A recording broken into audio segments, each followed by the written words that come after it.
Hello students, आज हम पढ़ेंगे किसी भी पॉलिनोमियल को दूसरे पॉलिनोमियल से कैसे डिवाइड करते हैं। पर उससे पहले जो हमारी सिंपल डिवीजन होती है एक बार उसको देख लेते हैं। जैसे अगर हमें बोला जाए हमें 15 को डिवाइड करना है 4 से, तो हम कैसे डिवाइड करते हैं? 4 3 ज़ा 12 एंड देन रिमाइंडर बच गया 3। तो ये जो हमारा क्या होता है? डिविडेंड, ये डिवाइज़र इसे कहते हैं कोशेंट, और ये होता है रिमाइंडर। और हमें ये पता है कि डिविडेंड जो है divisor into quotient plus remainder के बराबर होता है, राइट। तो यहाँ पे डिविडेंड कितना है? 15। देख लेते हैं ये इसके बराबर आ रहा है कि नहीं आ रहा। डिवाइज़र कितना है? 4 into quotient is 3 and plus remainder is also 3। तो 4 3 ज़ा 12 प्लस 3 यानी 15। ठीक है, तो जो भी हमारा डिविडेंड होता है उसको हम किस तरह से लिख सकते हैं? Divisor into quotient plus remainder. तो अगर यहाँ पे रिमाइंडर 0 आता है इसका मतलब तो हम कह सकते हैं कि 4 जो है वो फैक्टर है 15 का।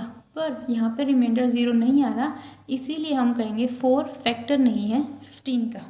जैसे अगर हमें डिवाइड करना हो 12 को 3 से, ठीक है, तो 3 4 ज़ा कितना हो गया?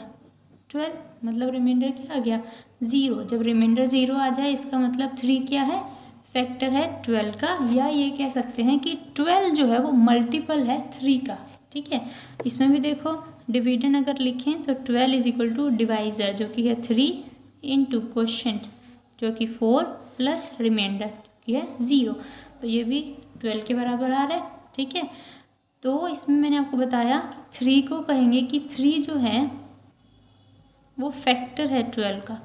3 is a factor of 12 and 12 is a multiple of 3।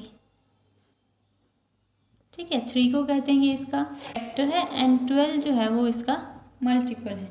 तो यही सेम चीज़ चलती है हमारी पॉलिनोमियल्स के केस में भी।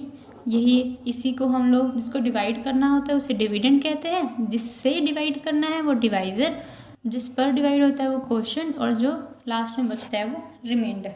ओके, तो अब हम देखते हैं कि किसी भी पॉलिनोमियल को दूसरे पॉलिनोमियल के साथ कैसे डिवाइड करते हैं।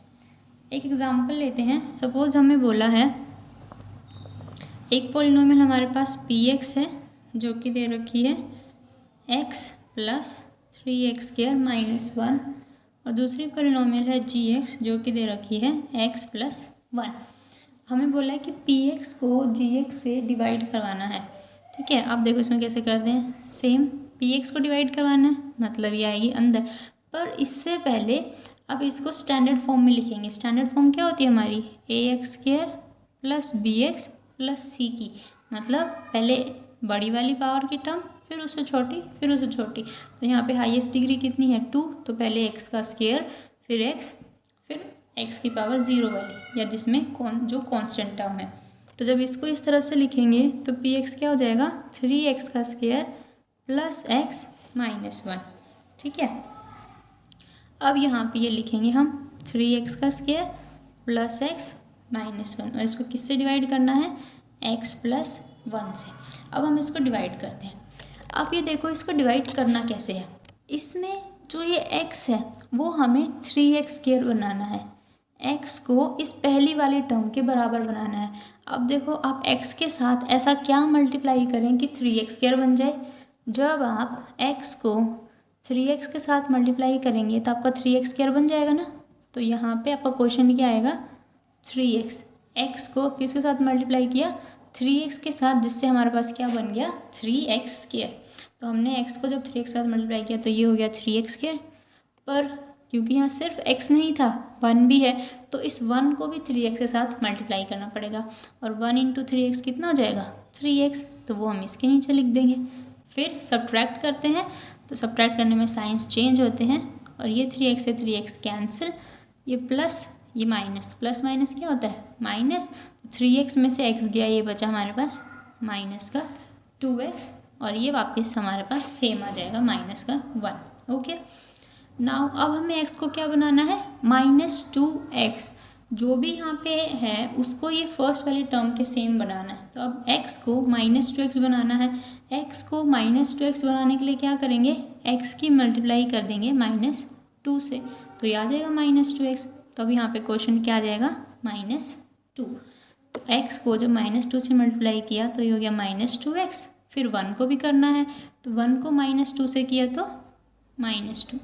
अब सब्ट्रैक्ट करेंगे तो साइन चेंज हो गए, ये कैंसिल हो गया, प्लस माइनस माइनस होता है, 2 में से 1 गया 1।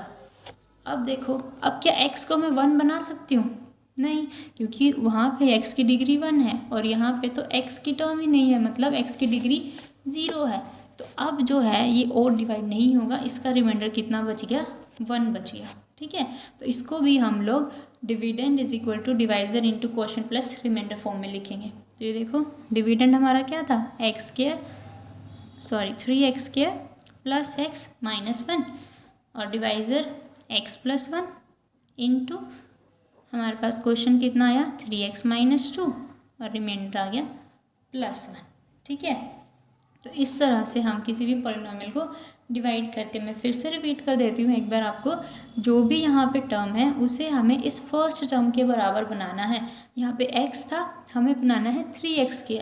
तो x की ऐसे किस नंबर से मल्टीप्लाई करें कि 3x² बन जाए, वो हमने किया।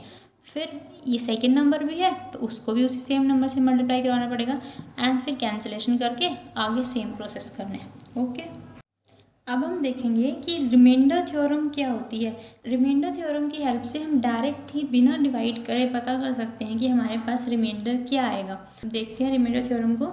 Late p of x be any polynomial of degree greater than 1 or equal to 1 and let a be any real number.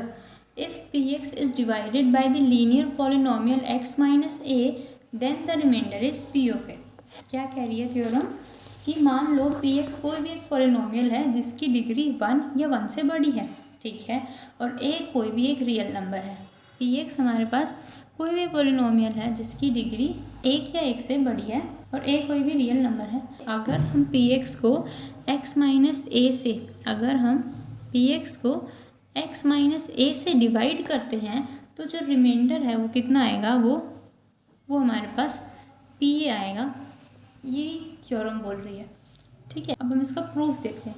अब देखो, px क्या है, डिविडेंड है, x माइनस a क्या है, डिवाइज़र है। जब इसको डिवाइड करेंगे तो कुछ क्वेश्चन भी तो होगा, तो कुछ रिमाइंडर होगा। ठीक है, इसका मतलब px को मैं लिख सकती हूँ ना, x minus a into Q of x plus r। अब रिमाइंडर थ्योरम क्या कह रही है कि अगर हम px को किसी लीनियर पॉलिनोमियल से डिवाइड करते हैं, यानी x माइनस a जो कि एक लीनियर पॉलिनोमियल है, इससे अगर डिवाइड करते हैं तो जो हमारा रिमाइंडर है वो p ऑफ a आएगा। p ऑफ a यानी p ऑफ x में x की जगह क्या कर दो, a पुट कर दो। इसका मतलब क्या है कि जो हमारा रिमाइंडर यानी कि जो r है वो किसके बराबर आएगा, p ऑफ a के। मतलब हमें अब क्या प्रूफ करना है कि r is equal to p of a। ठीक है, हमारे पास ये पॉलिनोमियल है px और इसको जब हम x माइनस a से डिवाइड करेंगे तो हम इसको इस तरह से लिख सकते हैं, राइट। अब ये देखो, x माइनस a की डिग्री कितनी है, 1, तो जो रिमाइंडर होगा उसकी डिग्री क्या होगी, 1 से भी छोटी होगी, यानी 0 होगी। 1 से छोटी क्यों होगी, क्योंकि अगर 1 से बड़ी होती या 1 होती तो वो और डिवाइड हो जाता। जैसे हमने पिछले क्वेश्चन में देखा, जब x की डिग्री तो 1 थी पर कांस्टेंट आ गया 1, उसके बाद तो डिवाइड नहीं हुई, पर उससे पहले तक तो वो डिवाइड हो रही थी ना। तो इसीलिए यहाँ पर अगर x माइनस a की डिग्री 1 है तो इसकी डिग्री क्या होगी, 0 होगी। इसका मतलब r हमारे पास क्या है, एक कांस्टेंट है। ठीक है, अब इन्होंने क्या बोला है कि अगर x माइनस a से डिवाइड करने का क्या मतलब है, x माइनस a को अगर मैं 0 के बराबर रखूँ तो यहाँ से मेरे पास x की वैल्यू कितनी आएगी, a।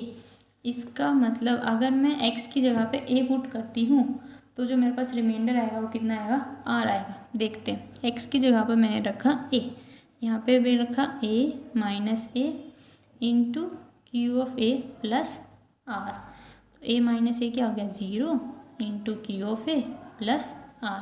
ये तो 0 हो गया और ये बच गया r। तो हमारे पास p ऑफ a जो है वो किसके इक्वल आ गया, आर के इक्वल आ गया। तो रिमाइंडर थ्योरम से हम बिना डिवाइड करे ही ये बता सकते हैं कि इस पॉलिनोमियल को जब हम लीनियर पॉलिनोमियल से डिवाइड करेंगे तो उसका आंसर क्या आएगा। अब हम एक एग्जांपल लेके देखते हैं।